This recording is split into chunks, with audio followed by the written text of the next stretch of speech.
Hi, my name's Kat and I'm the children's librarian here at the Tewksbury Public Library in Tewksbury, Massachusetts. Welcome to our fall tea party. Tonight we're going to make some fall artwork and then you guys can have a snack and I'll read you a fall story. Why don't we get started?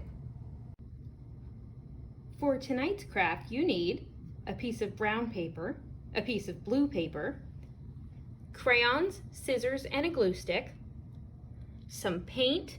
I have red, yellow, and orange, and a dish to put the paint in, and some things to paint with. Tonight we're going to try a few different things. We have some Q-tips, bubble wrap, and crumpled paper. The first thing we're going to do is make our tree trunk.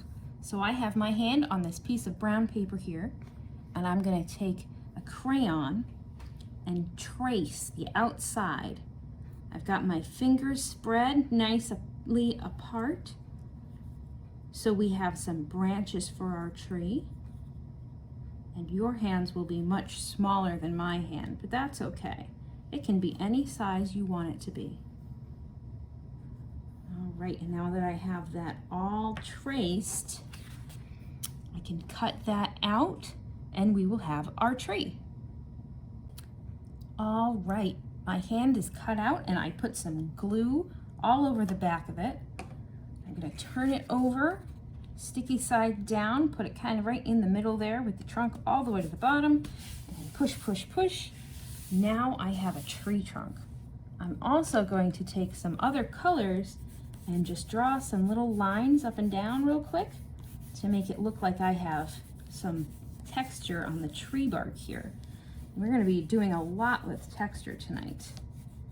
There we go. So I have some a little bit darker lines there so you can see where the bark is a little bit deeper. And then I'm going to take a little bit lighter and you can see where the sun's hitting it a little bit more. Maybe it has a little more of a bright spot on it. There we go. We've got beautiful tree. Now, what should we do about leaves? I went ahead and poured some red, yellow, and orange paint in my dish here, and I have a couple pieces of scrap paper from when we cut the hand out. I'm going to try a couple different things and see what we like the texture of the best. So I have a piece of bubble wrap. We're going to just touch that in all three colors. Oh, look at that. So we could do fall leaves out of bubble wrap. And that gives you a really neat texture where the bubbles hit the paint. You could use some crumpled up paper and see where that hits the paint. Oh, that gives you a completely different pattern there. That's kind of neat. So we have our paper and our bubble wrap, and then I have some Q-tips that I put together with just a rubber band. And we're going to try those all together. That makes a completely different pattern too. That's really neat. So the Q-tips make these small bunches of leaves. The crumpled paper makes more lines than dots. That's kind of neat. And the bubble wrap makes all kinds of circles, all close together. So it's up to you which one you like best to make your leaves. You could even use your fingers as long as you wash your hands afterwards. I've decided I like the bubble wrap best. So I'm gonna go ahead and dip that in all three colors of paint and paint leaves all over my tree. Nice and bright and cheerful. And I've got this nice bright blue paper because it's a beautiful fall day. I'm going to get over on my thumb here too because that's part of the tree as well. That's just a branch sticking out. And then I'm also going to go down at the bottom because leaves fall down in the fall. And I'm going to put some right at the ground for all the leaves that fell down. And there we go. We have our beautiful fall tree.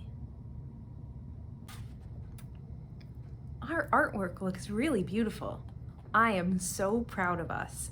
Why don't we clean up real quick and we can get a snack? I have some tea here. And then you can eat your snack while I read you Little Elliot's Fall Friends by Mike Carato. Little Elliot's Fall Friends by Mike Carato. Little Elliot and his best friend Mouse loved living in the big city. But sometimes the city was too dirty, too loud, beep beep, grrr, and too busy. "We need a vacation," said Mouse. Later that morning, Elliot and Mouse boarded a bus bound for the country. They could see the bright autumn leaves as the city slowly disappeared behind them. Elliot and Mouse got off the bus and smelled the fresh air. "Wow," said Elliot, "the country is even bigger than the city." "I'll race you up that hill," said Mouse. At the top of the hill, Elliot and Mouse could feel the breeze and the sunshine and the soft grass. Neither spoke for a long time. Then Elliot's stomach growled. "I am getting hungry," he said. "Looks like there are some apple trees down there," said Mouse. Apple trees are one of my favorite things about fall. "The country is delicious," said Elliot. "And fun," said Mouse. "Let's play hide and seek." First, Mouse found Elliot hiding in a hollow log. Then Elliot found Mouse hiding in a pumpkin patch. Elliot picked out the perfect hiding place. "Mouse will never find me here," he thought. Elliot was right. He waited and waited, but Mouse never came. Where could Mouse be? Thought Elliot. Everything was still, very still. Suddenly, Elliot smelled something delicious. Something that smells so good must be worth looking for, he thought. Looks like he found it. "I found you," said Mouse, leaping out from behind the pie. "Mouse," said Elliot. "When I couldn't find you, my new friends and I baked a pie," said Mouse. "I told them you would follow your nose." "Nobody knows me better," said Elliot. Later, they all gathered for a fall feast. "To new friends," said Mouse. "And to new treats," said Elliot.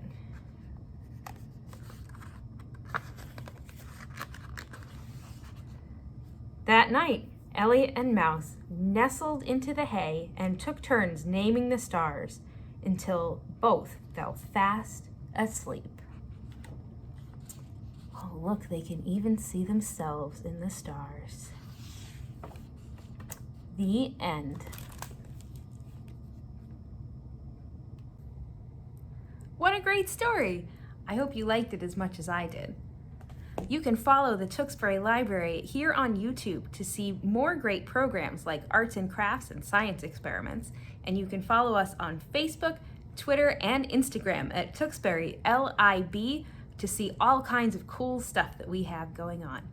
I hope you have a wonderful night.